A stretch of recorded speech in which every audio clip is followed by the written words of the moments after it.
Hey, what's up, everybody, and welcome back to the Mile Higher Podcast. It is episode 363, and no Kendall today, unfortunately. Kendall is actually pre-recording for her podcast for maternity leave, so to make sure that she has content over there, she had to step away for today's episode.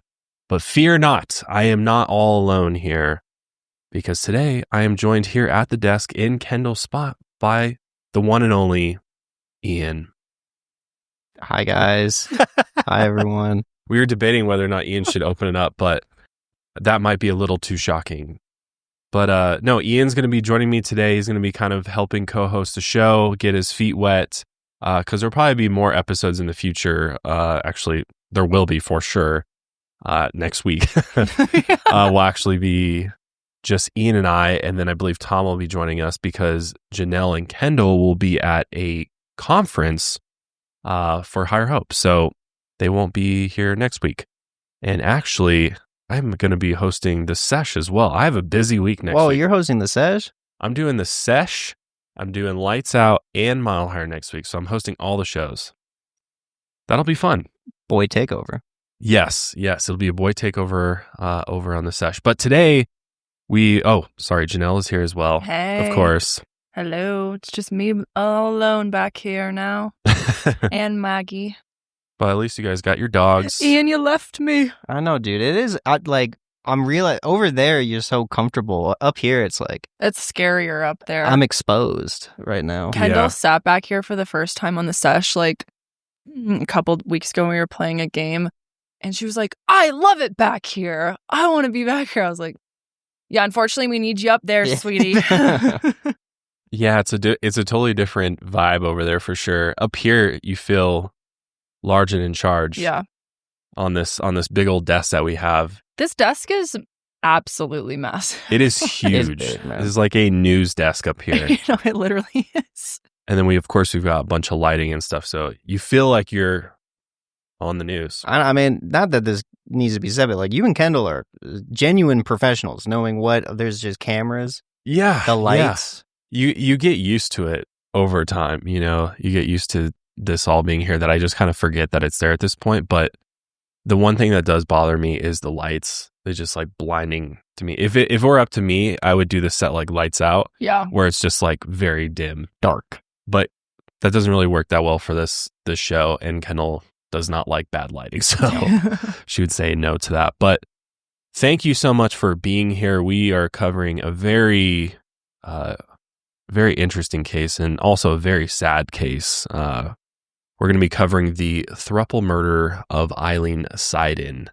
Aileen was a beautiful, beautiful individual whose life ended way too early due to two very bad, very evil individuals who I think did not get the punishment they truly deserved for what they did to Aileen. But an important case nonetheless about domestic violence, which we'll be talking more about that later on. But yeah, it's definitely a sad one, but an important one at that. So let's should we just go ahead and hop in there, Ian? I think we can do it. I think we should. So let's go back to the beginning of the story here, going all the way back to when Aileen Seiden was born. She was born in August 1986, and she was the youngest of four siblings. She was raised by her parents, Martha and Frank Seiden, who had become wealthy furniture manufacturers in the Miami area. So we're down in Florida today. Details are kind of sparse when it comes to her two eldest siblings, but one is completely unknown, and her older sister, Deborah, would spend over 20 years as an investigator for the Miami-Dade County Attorney's Office.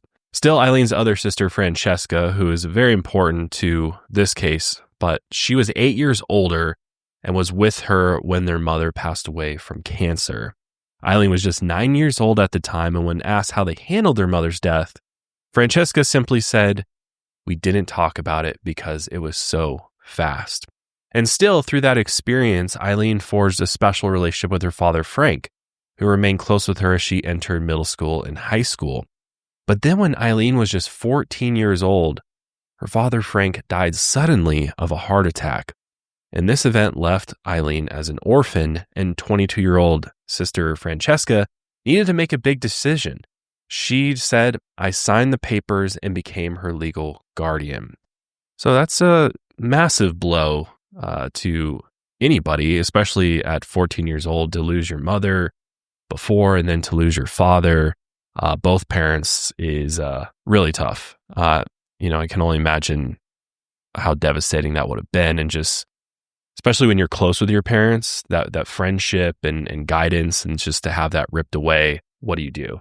Right. Well, and I also think, like, specifically in this case, as we'll see moving forward, is like Francesca becomes like a very, very central point, not only in this story, but in Eileen's life. Like, it's kind of, she becomes her rock in many ways. Francesca is somebody who I'm majorly inspired by, because she shows so much strength through this whole situation, because she was juggling being a sister and a parent after this. She's her legal guardian. She's taking her to school. She's finishing her own school and working a job to support both of them. Francesca said this: "I didn't have time to grieve, and I don't think she did either," because they just had to they had to survive. They're just trying to make it. And still, Eileen's life moved on. For high school, she attended Allison Academy, which is a private school in North Miami Beach. And it was here that Aileen created friendships that would last her entire life. An unnamed friend described Aileen as a sweet, loving individual, and the two remained in contact long after high school. But this is also when she met somebody named Zachary Abell, who, this individual, as we'll find out later on, would become very important for all the wrong reasons in her life. But both Aileen and Zach were the same age and came from similar backgrounds.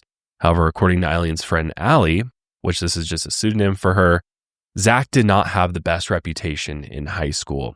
And while it's unknown whether Aileen and Zach had any sort of romantic relationship in high school, it would turn into one as the two remained in contact throughout the years. It kind of linked up years after high school, but kind of stayed in touch loosely. But after Aileen graduated from high school and entered her 20s, her older sister Francesca took an opportunity to move to the West Coast over to LA to manage her own film production company, and Aileen decided to stay back in Miami. Francesca said that it was finally after this move that Aileen began to grieve the loss of her parents.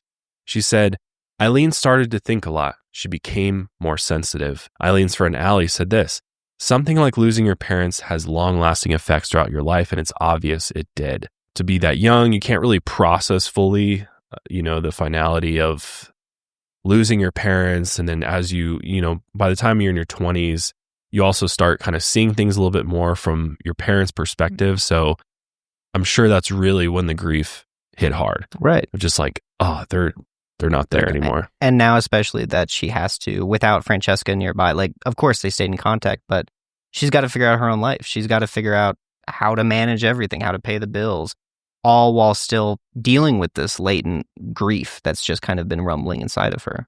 Yeah, it's definitely no easy task. And Miami is a whole other animal in its own, just a wild, interesting place.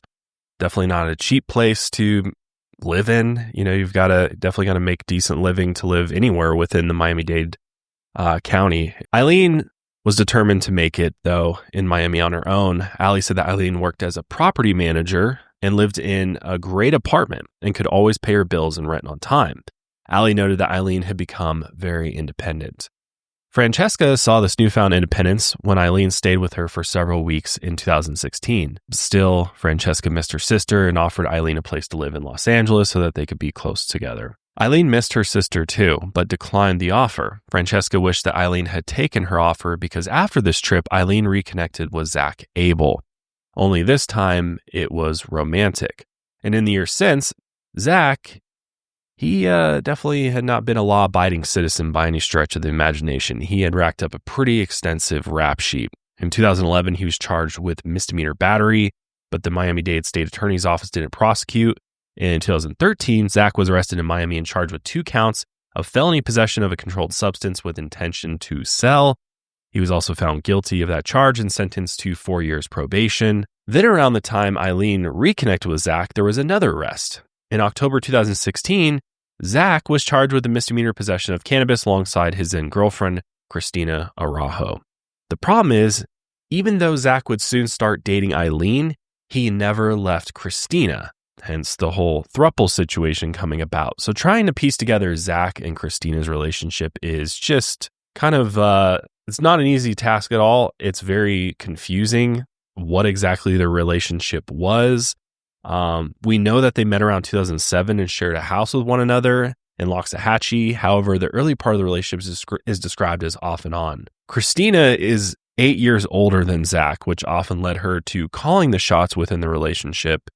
And according to Zach's close friend, Mike Picavet, it was, quote, kind of weird trying to remember any good times. There just weren't. There was always some issue. So you have that dynamic, which can work in a healthy relationship, someone being 8 years older. But in this particular relationship, Christina took advantage of the fact that she felt like she knew more than Zach, felt like, she could control him as well. Because as we'll see, I think Christina is a manipulator. Big time. Big time. Amongst other things. But Mike, Zach's friend, described him as very entertaining and extroverted. Mike met Zach one night at a Florida bar called Duffy's. And according to Mike, Zach just walked straight up to him and said, "Hey, I like your shirt." And then they began talking. Christina then came up. Mike said that the moment Christina joined the conversation, she immediately began boasting about her father, Colonel Tony Araujo, who was with the Palm Beach County Sheriff's Office. Christina said this, "If we ever get into any trouble with the law, he can take care of it." And Mike thought to himself, what? Who says something like this? Which is very odd. I mean, I can see it happening. I feel like there are people who would say things like this about their family being in law enforcement. Especially, a colonel's pretty high up within the sheriff's department, so he's up there next to the sheriff. To just go around a bar saying this. I know. And it also is like, damn, you're not thinking about your father's reputation doing this? Like, No. He's obviously a well-respected man. You're saying, I can do whatever the fuck I want and get away with it because of him. Exactly. And you're like you said, you're making your dad look like he's corrupt or something. Right. And he's, getting people off with crimes. Like, I'm sure he really appreciated Christina doing that. Their whole relationship is interesting too, because it doesn't seem like they necessarily had the closest of relationships either. Because I feel like if you had respect for your dad, you wouldn't be saying shit like that. You would be respectful and also a law-abiding citizen. Yeah. And I don't know. It also speaks to a level of immaturity. Like, to me, it also sounds a little bit like my dad can beat up your dad, Totally, yeah. No, that's exactly. I think that's what she's doing. She's just trying to flex on people. Straight up, yeah. And be like, oh, I can get away. That person's like, yeah, if I get a speeding ticket, I just tell them who my dad is and they just rip the ticket up. I'm good to go. I'm sure that doesn't actually happen. But apparently, Christina would talk about her father to just about anyone. She used this also as an intimidation tactic of like, you do anything and I'll tell my dad. I'll snitch on you. I've got my eyes on you. Yeah. I'll flex on you and I'll snitch on you at the same time. But of course, if she's walking around saying this, they know that she's connected with law enforcement. So it's a power dynamic that she uses. After this first strange encounter, though, Mike began regularly hanging out with the couple. And there would soon be years of wild nights, parties, and lots of heavy drinking. Mike said that binge drinking was their go-to thing, and they were always like shots all through the night. Big shots takers. Christina and Zach started a used car business together, which sounds like a great business plan for a bunch of binge drinkers. And also romantic partners. I'm sure that went really well. So yeah, they start this car dealership together. And obviously, once you get into business with your spouse, as I know, things can get more complicated and it can create issues if you're not in a good relationship, right? More power, dynamics going on here between Zach and Christina. And Zach's at a point where he's kind of sick of this power dynamic that Christina has over him. And he's kind of wanting out of the relationship. Because according to Mike, Zach started to feel like Christina had grown more controlling and demanding within the relationship, but he didn't feel like he could make a clean break from her and end the relationship because now they're kind of financially tied up. His source of income is through her as well, so it's not as easy to just split. Their social lives are so closely tied through this like constant binge drinking, this constant drinking. Right. It's like the business is the most important thing. That's like, how do you leave someone when that's your whole social life? That's all you do is like, we go to work and then afterwards we get blackout drink a whole drunk. handle. Right. Yeah. You never really hearing about any other friends. No. Like good friends other than Mike. Right. It seems like they hang out with Mike and maybe a few other random people, but otherwise it's just them. And they're just getting drunk. That's really all they're doing. Very productive. Very. But that's, ultimately in 2016, Mike was very surprised when Zach showed up to his boat with a new woman, Aileen Seiden. But of course, Mike knew that Zach had not broken up with Christina. Instead, he just now had 2 women in his life. Which I'm sure Mike is like, this is not going to end well. No, man. This is not good. He's just like, fuck, bro. Like, you have 2 girls. I can't say anything. Like, you need to do something about this. And so Mike asked Zach why he didn't just leave Christina for Aileen. And Zach explained that he had tried many, many times, but each time Christina threatened him. She said that she could, quote, make him disappear, which again goes back to this intimidation of it. Like, she's already sowed the seeds of, I can get away with anything because of my dad, so I can make you disappear. No sweat off my back. Casually threatening murder. Right. You know, like, oh yeah, I can make you disappear because I know how to cover up a crime. Right. Because my daddy's a sheriff. As you can tell, I don't like Christina at all. I think she's a bad person through and through, and you're already seeing it. I mean, who says shit like that? Right. For a year, Zach and Aileen secretly dated. Eileen's friend Allie said she seemed to love him so much that she was still hoping that he would decide to be with her. He would lead her on to think he was trying to end it with Christina, which I think also points to Zach. Again, Zach is a horrible person as well. And I think that this points to something like maybe how hard was Zach really trying to end the relationship? You know, or did he just kind of get to a point where he was like, well, I can just see Aileen on the side and I don't have to leave Christina. You know, I think he is also playing into this a little bit because he's ultimately benefiting from having 2 women.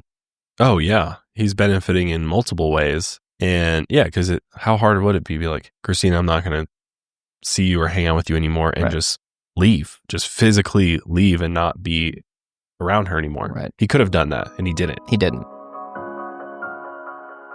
We live in a time where everything's continuing to get more and more expensive. Your bills, groceries, clothing, you name it. And it's more important than ever to make sure you know what's going on with your finances. Make sure you know what subscriptions you're paying for, because Lord knows there are so many subscriptions out there these days. Just in streaming alone, you can have like 8 to 10 subscriptions. Then you can count all the subscriptions on your phone. You can count all the subscriptions in your kitchen even. I mean, it's endless. So you need a way to organize them, make sure you're not paying for some that you don't need. And Rocket Money is the answer. Rocket Money is a personal finance app that helps you find and cancel those unwanted subscriptions. It also monitors your spending for you, and it helps you lower your bills so you can grow your savings. I love Rocket Money. I'm a premium user of it. It's only cost me, I don't know, $4 or $5 a month, and I love it. It saves me hundreds of dollars in the past in canceling subscriptions. It's also helped me be able to lower some of my bills, including my internet bill, which was actually really cool. All I had to do is upload a copy of the bill, give Rocket Money some account information, and then they went and did the rest and were able to negotiate a lower rate, which is awesome. There's so many great features with it. You can use it for free, but then some of the premium features include monitoring your credit. You can set up custom budgets. You can also track your net worth as well, which is kind of nice. You can add investment accounts. You can add bank accounts. You name it, all to one place. You can organize it in one dashboard. It's an app you'll use every single day. I do every single morning when I wake up. Pretty much when I'm getting my day started, I pop into it, just see what expenses are coming out, what bills are coming out. It sends you alerts when bills go up in price. There's just so many great features to it that will help you save money. It's a no-brainer. You should definitely be using Rocket Money if you're not already. Rocket Money's 5 million members have saved a total of 500 million buckaroos in cancel subscriptions, with members saving up to $740 a year when they use all the app's premium features. We love that. Cancel your unwanted subscriptions and reach your financial goals faster with Rocket Money. Go to rocketmoney.com/milehigher today. It's rocketmoney.com/milehigher. Go, let them know we sent you at rocketmoney.com/milehigher. In 2017, things get even more complicated. Aileen unexpectedly lost her job as a property manager, and while the reason behind this exit is unknown, it destabilized her life. She had been living on the property she worked for, so now she was out of a job and out of a place to live.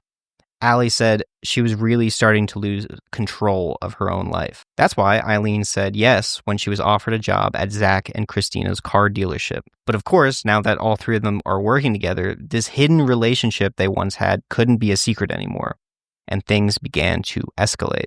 Aileen continued to pressure Zach to leave Christina. And when Zach finally mustered up the courage to do it and end it once for all, Christina shot back with an interesting proposal. She asked Zach if they could all be in a relationship together, a throuple. Is very interesting because one does not just jump into a throuple unless you really feel like that could work. Right. And so I question Christina's motivations behind this. From my experience, just from people I know, I definitely know people who polyamory, not necessarily like a straight up throuple, like in this case, but like introducing polyamory to a relationship, not out of a genuine like care, but out of a fear that if I don't do this, it's going to end. I'm going to lose this person.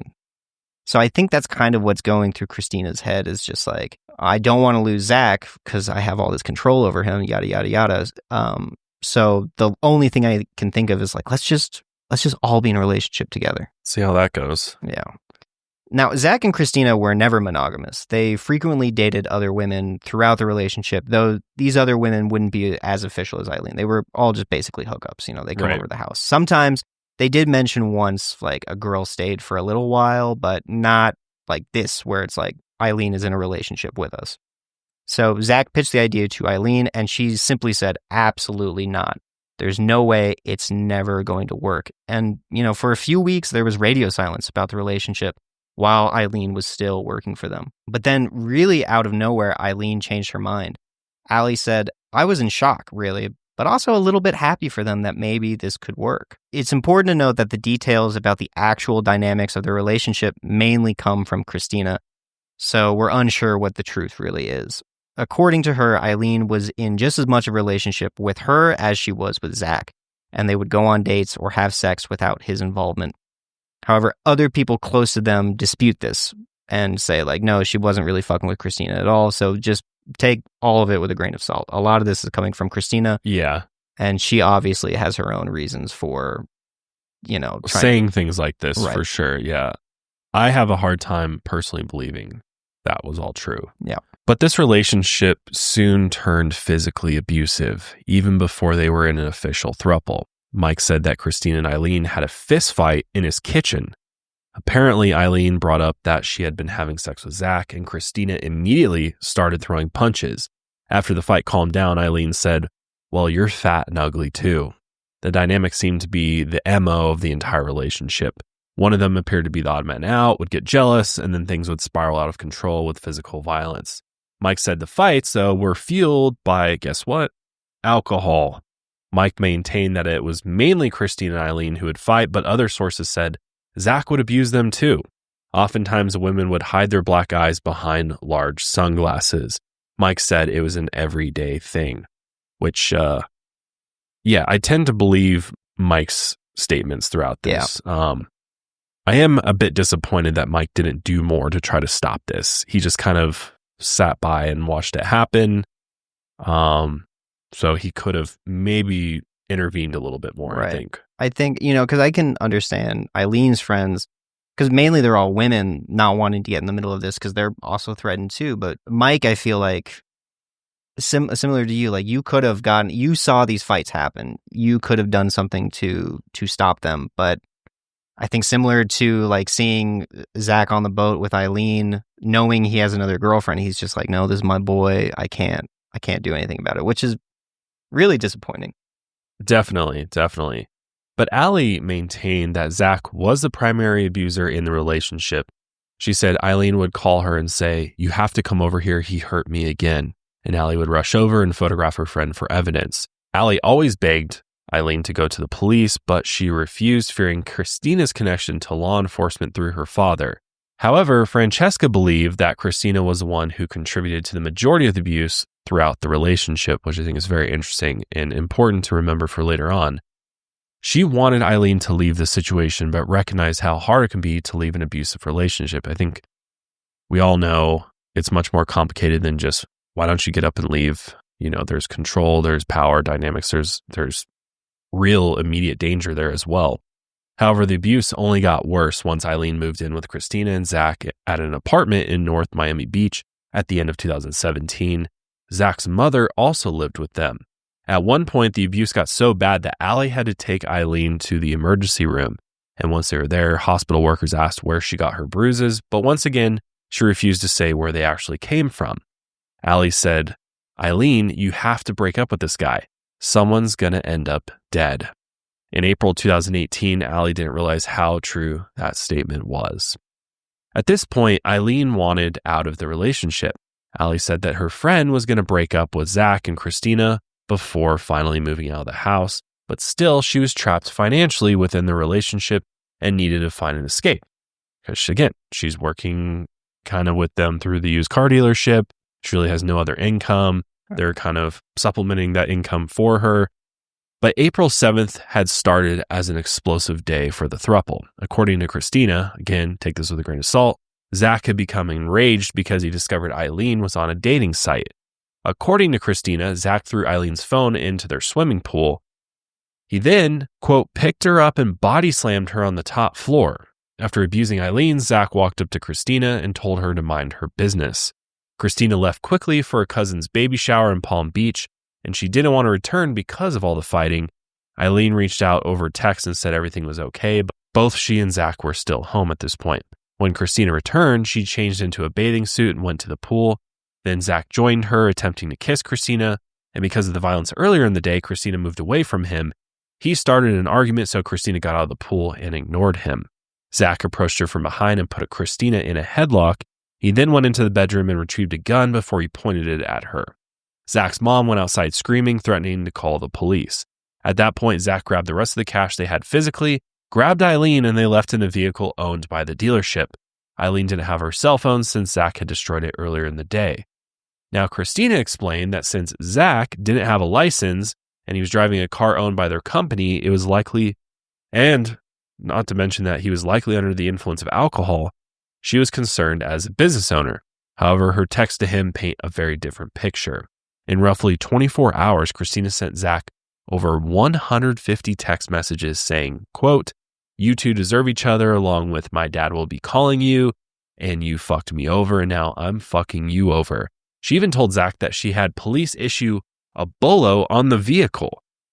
But we know this is all bullshit. This is all lies that she's telling. And I also really don't think that these texts come across as a concerned business owner. It more or less, these are personal, jealous lover style. Yes, yeah, totally. It's interesting because she really thought and was concerned as a business owner that Zach had taken one of the dealership vehicles, also was driving under the influence, that she would have just called the police and reported the car. Right. So the police go pull him over. And that's obviously not the case because she wants him to come back. Right. He doesn't. Right. She doesn't want him to be in jail. Yeah, right. Exactly. Meanwhile, Aileen called Allie on Zach's phone and told her they were getting out of the house. Allie assumed this meant a coffee shop or somewhere else they could cool off before returning home. However, instead of coming back, they just continued driving north up to Georgia. Allie said, "What are you doing, Aileen? You don't have your phone. You don't even have your wallet. This is crazy." Aileen responded, "We're going on a road trip. This is a good thing." So it makes you wonder kind of what Zach's telling her on this car ride as well. Of like, oh, we're going to get away from her. Let's just get out of town. But it's definitely not that. No. As we'll see.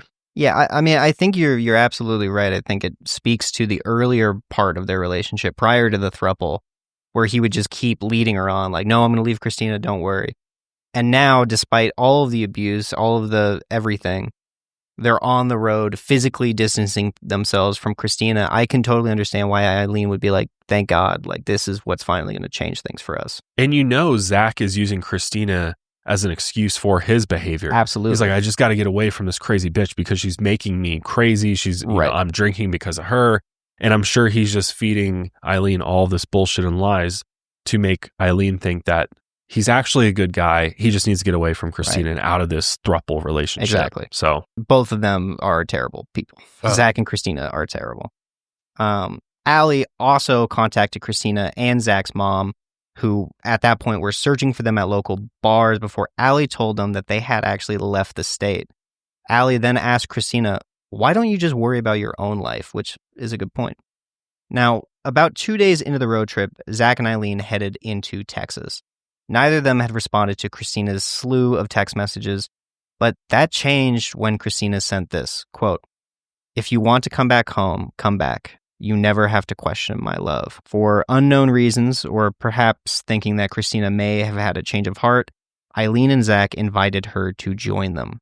Christina caught a flight and met them in Dallas, which, this to me speaks again to this manipulative relationship dynamic of like, suddenly one of them acts after crazy abuse, physical or verbal. They show a little bit of warmness, and then this, there's a spark of hope between it, like, oh no, we can make this work, and then they just jump onto the opportunity. Yeah, that doesn't, I don't even know, man. I'm just like, what even is going on here? Right. What is this relationship?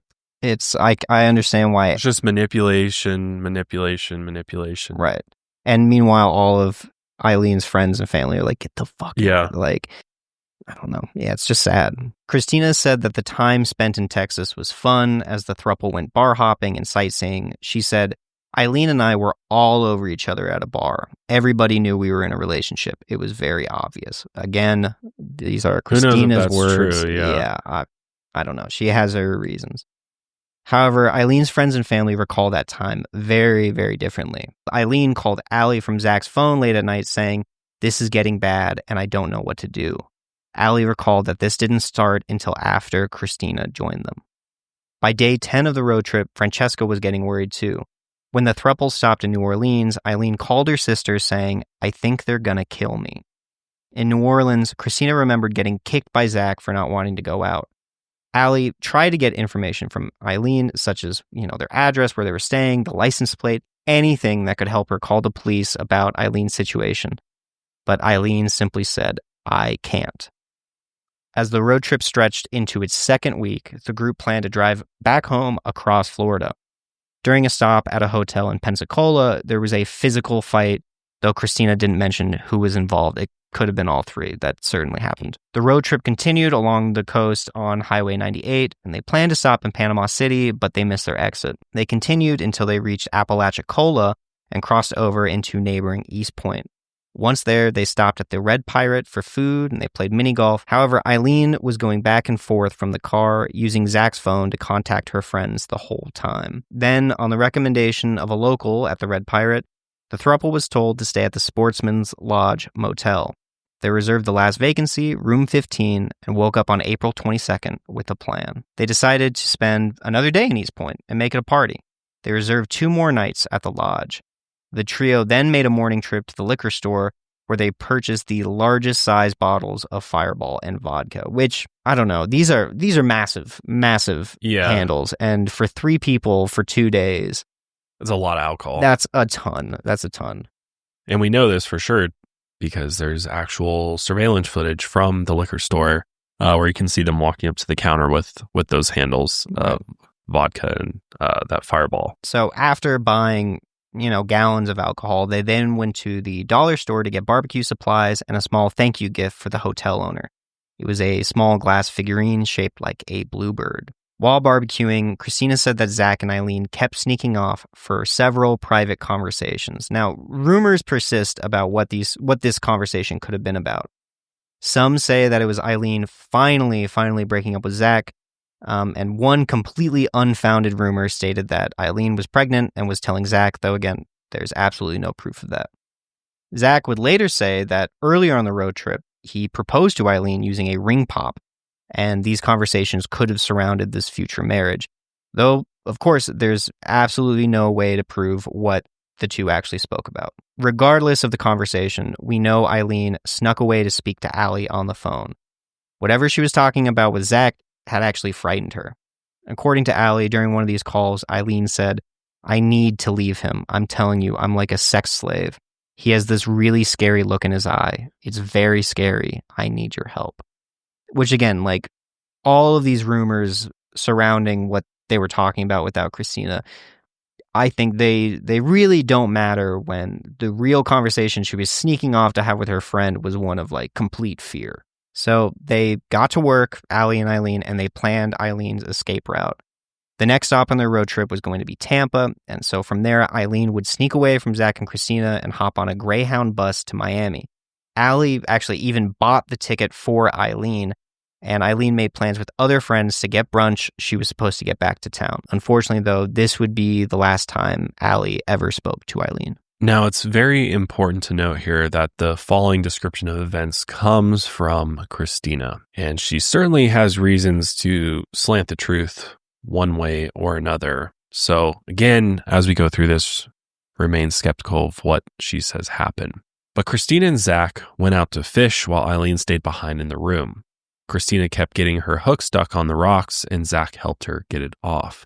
Then Aileen came out just wearing a bra and panties. Thinking she was intoxicated, Zach and Christina argued about who would deal with her. Eventually, Christina relented and helped Aileen back inside where she sat on the bed. Christina told her they could take a nap together, but Aileen refused, and that was right when Zach walked in. Then Aileen turned to Christina and said, "Guess what?" While it's unknown why Zach responded this way, he jumped to his feet and hit Aileen. Now, this next description is very graphic, for a warning, but what followed was a very brutal beating of Aileen. And while Christina said that Zach was the main perpetrator of the violence, she admitted to hitting Aileen as well after she asked her what Aileen was going to say. The beating got so bad that Christina left the room to call Zach's mom, although she was unable to reach her. Also, we're unable to find a source that verifies that this call ever took place or that she left the room. And when Christina returned to the room, Zach was still beating Aileen, who is now lying naked in the bathtub. Aileen eventually walked out of the bathroom, but Zach was still enraged. He broke a walking stick across her back and used it to sexually assault her.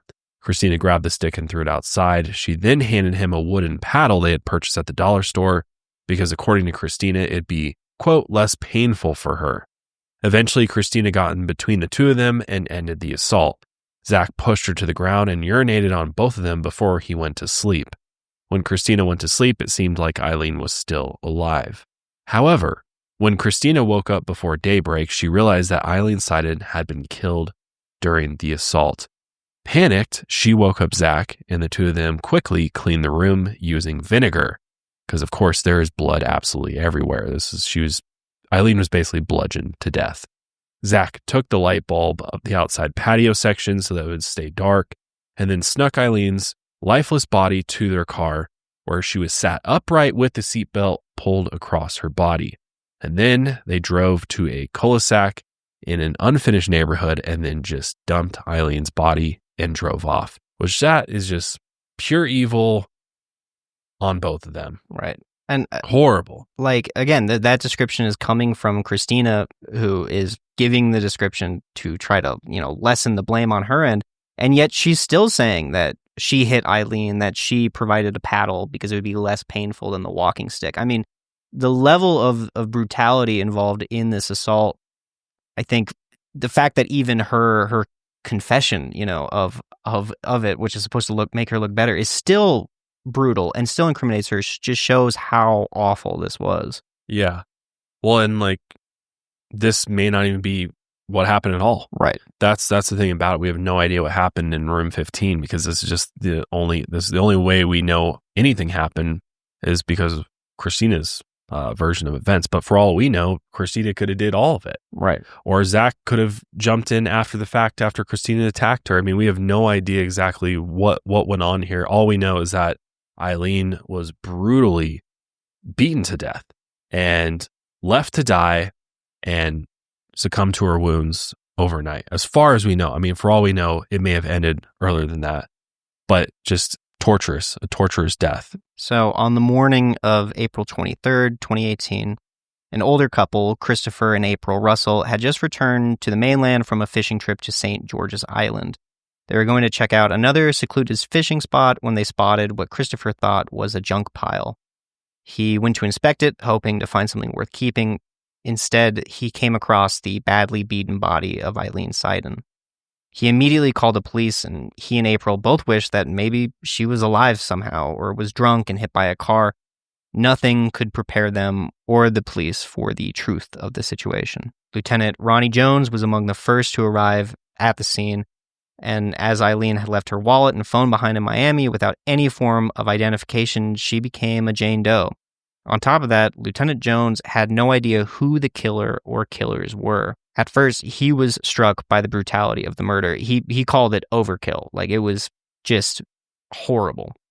Chief Medical Examiner Dr. Anthony Clark would later say that Eileen's body looked like the kind of thing I see in motor vehicle crashes. All the ribs on her left side were broken, and most of her body had been badly bruised. It looked as though all the injuries were caused by blunt force trauma. That's saying a lot right there. Right. It looked like the kind of thing I see in car crashes. Like, that's ridiculous. Which to me suggests that both of them relentlessly beat Aileen for a long period of time. Right. So Lieutenant Jones at this point was worried that the murderer could still be within East Point and looking to strike again.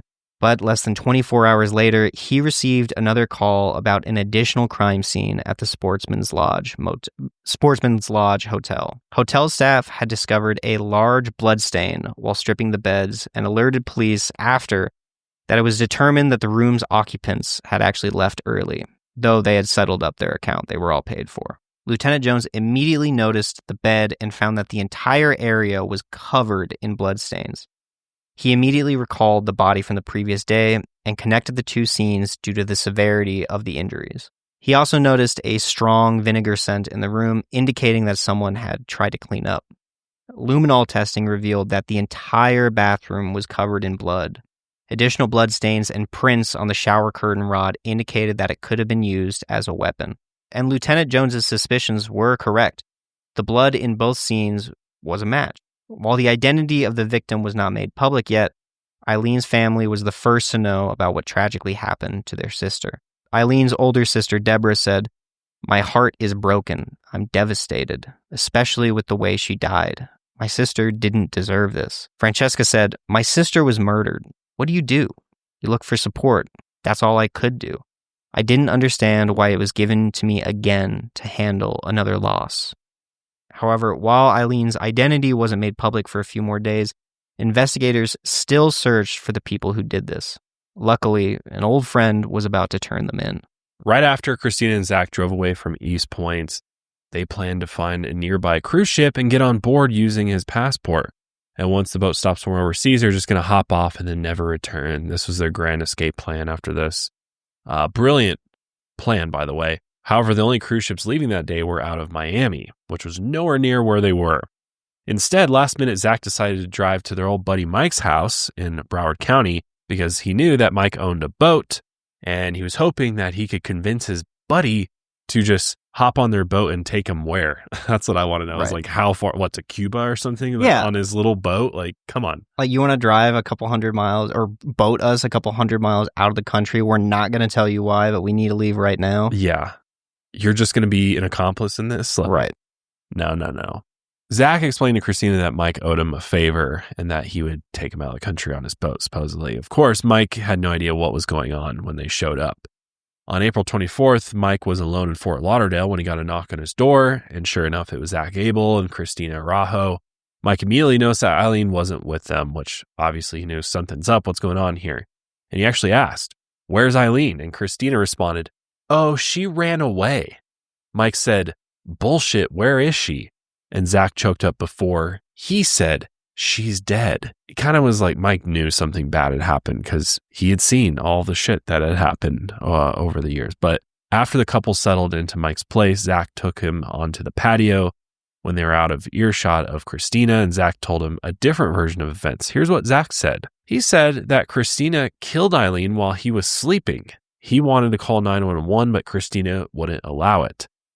Mike said he would call the authorities, but Zach said no, since he wanted to protect Christina, which why on earth, if that was remotely true, would he care about saving Christina at this point? Right. You killed our girlfriend while I was asleep, and now you're just dragging me along. Like, why? I don't know. Why wouldn't you just call the authorities? Right. Mike said, "What do you got to protect her for?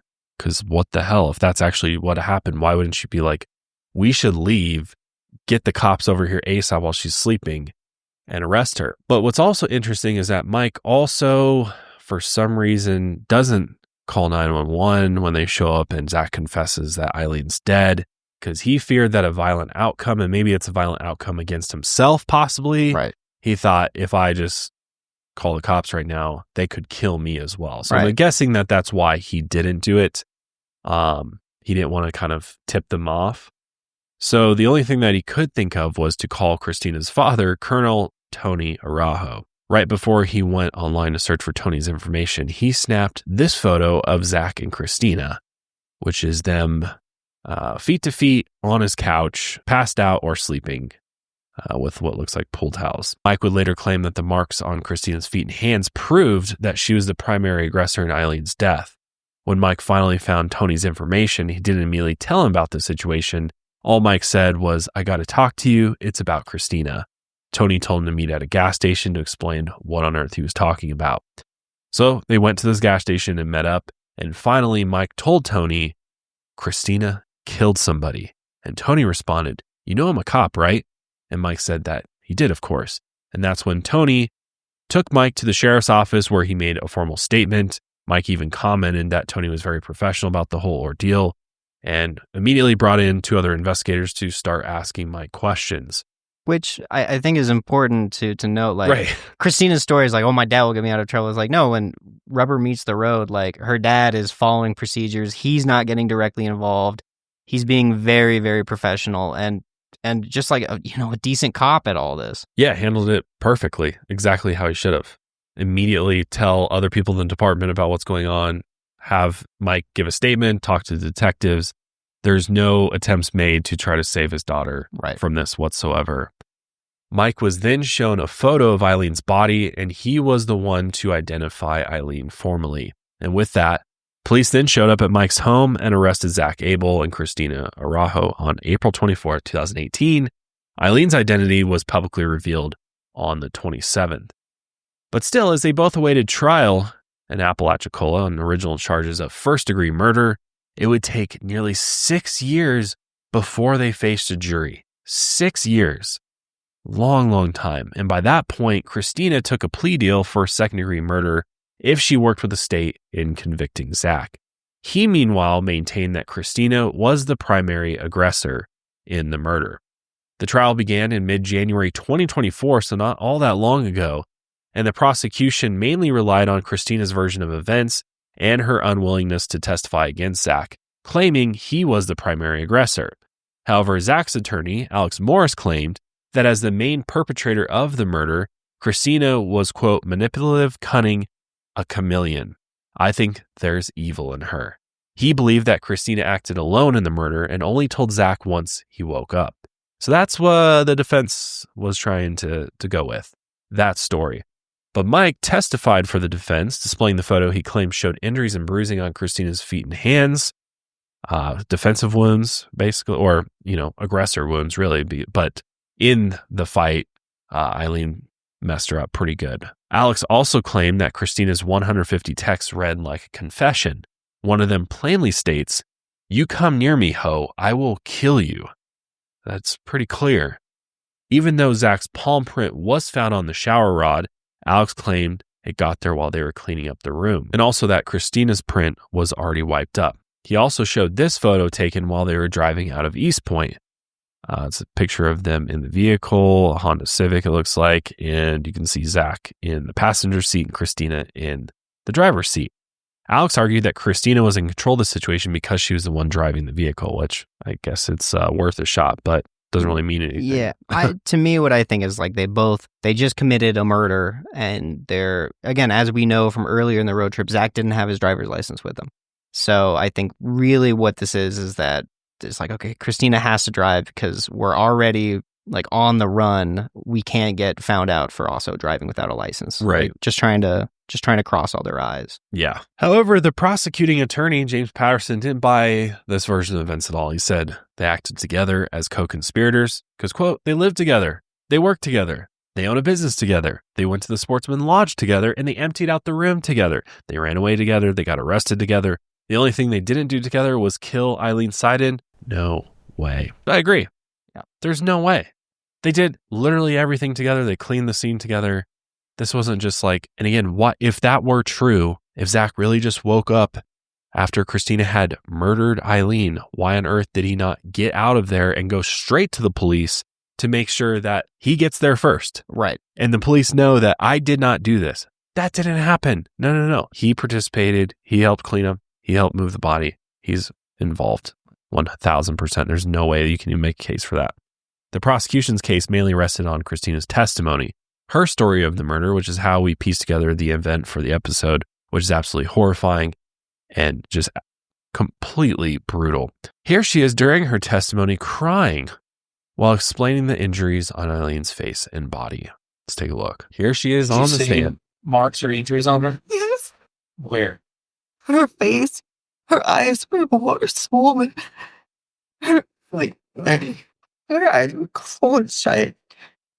She had bruising already on her face, scratches on her face. I just don't really. I mean, I could understand perhaps like it's been 6 years. She's had time to think about the horrible shit she did. I could see that being a genuine show of emotions, but I also just can't get over the fact that like she's trying to slant this so that Zach is the horrible guy in the situation. Right. And she contributed, but not to the level that Zach did. And so I can't really buy anything she's saying. No, and I really don't feel bad for her at all. I'm not buying the tears. You're upset because you're caught and now in an orange jumpsuit is what it is. But eventually, Zach Abell was found guilty of second-degree murder, and he was sentenced to life in prison in Florida as well, which is no joke because no parole. Parole? He's there forever. He's in for life. While he did not testify during the trial, he did speak up during his sentencing and told the story of proposing to Aileen with a ring pop, which is just to the family at that point. Like, why are you even saying shit like that? He's just trying to save himself. And he kind of like coughed up a few tears to try to like, yeah, I'm not a bad guy, basically, is what he's trying to do. But obviously, very few people bought this. It just infuriated Aileen's family members. Are just like, fuck this guy. He still professes his innocence, though, and is trying to get an appeal. Mike still believes that his friend is innocent of the murder, which is interesting. And I don't know. I think it's kind of question Mike a little bit. Yeah, I do. I think Mike's heart is in the good place, but I think, again, it speaks back to their earlier dynamic where, like, they're boys, and he was basically just letting Zach get away with anything and just being like, he's my friend, I got to defend him, yada. I think that's still kind of operating on that dynamic. Or he just hates Christina that much. Right. That he's just kind of turning a blind eye to what Zach did and just kind of in his mind putting this all on Christina. Right. Which Christina, on the other hand, did not get life in prison, which was surprising to me and unfair in my opinion. She got 25 years, though, for second-degree murder. So she'll actually be 63 when she's released. So she'll be getting out of prison. Right. With, some years to spare at the end of her life, as opposed to Zach. He will never be released unless he's able to win an appeal. But to me, that doesn't seem very fair whatsoever. But let's actually hear a little bit from Christina's father, Tony, because he actually spoke up during the sentencing to set the record straight about all the shit Christina was saying about him out there. Here's what he had to say. You will own up to the truth. You will accept responsibility. You will be the voice of the victim. And you will testify under oath in a court of law. And then whatever is sentenced to you, that's fine. He has no idea that his daughter has been telling everyone in the world, like, yeah, fucking, he'll get me out. So he's like, shit. Like, I really do. Like, not only did my daughter commit this horrible act, but she's been lying on my name and tarnishing my reputation for the whole state, really. Yeah. So I don't know. He's definitely, I think it's good that he got out there and was like, fucking this, this is what's real. Accept your punishment for what you did. And he also specified that, contrary to her claims, he has never used his influence in law enforcement to help Christina avoid any sort of legal consequences whatsoever. So, yeah, that was just stupid, man. It's like, what are you doing? Aileen's best friend, who we've been referring to as Allie, actually passed away in January 2025 at the age of 42, which is just another devastating loss for their family. But finally, let's check in on Francesca, because Francesca, I mean, what she has had to go through in her life is so much. I mean, it's more than most of us can even begin to fathom. I mean, she lost her mom as a kid. She lost her dad when she was 22, and then she had to raise her 14-year-old sister. I mean, while working and going to school, it's extremely impressive. But then to have to go through this and lose her sister in such a horrible and tragic way is just unreal. But she still runs her art company in Los Angeles. She wants her sister to be remembered as sweet and a loving human being. who unfortunately lost her parents at a young age, but she was still so sweet. She was such a sweetheart and her soul was so kind. Just got involved with the wrong people, evil people, in my opinion, that have major issues. And it's unfortunate that I believe Christina should have received a life sentence as well. Same as Zach. I don't think there's any way to discern who was the primary aggressor here. So I say you charge them as both. I see why the prosecution did what they did, went for the plea deal with her to try to make a stronger case for Zach. So ultimately, I'm happy there was justice served in this case, but obviously that doesn't bring anybody back. And yeah, it's just a horrible situation, man. Very sad. I mean, they literally tortured her to death is what they did. They full on just went at her for a long period of time till she just succumbed to her wounds at some point, which is horrible to even think about. I hope that Francesca, is in hopefully a better place, has found some peace and joy in her life after all of this, and that she's doing okay, as well as the rest of her sisters and her family. With cases like this, I think it's always important to mention that there are a lot of resources available for those affected by domestic violence, including hotlines, there's shelters and support services right there in your local community. You just have to look for them. But a great place to start is the National Domestic Violence Hotline at 1-800-799-SAFE or 7233, where you can get immediate assistance. But of course, there's local resources available as well as shelter options. But yeah, very, very tragic story. Heart goes out to Aileen's family. And yeah, let us know your thoughts on this one. But thank you for being here and supporting this show. We really appreciate it. And we'll see you guys next week with another one. Ian and I will be back. We'll be back. Yeah, this is the dream team for a second here. Yeah, we've got it'll be an all boys episode. It will be, but it'll be it's a very interesting case. And I think it's a good one, an unexplained one, right? Similar to Dial of Past. Yeah. So we'll see you guys next week. Keep on taking your mind a mile higher.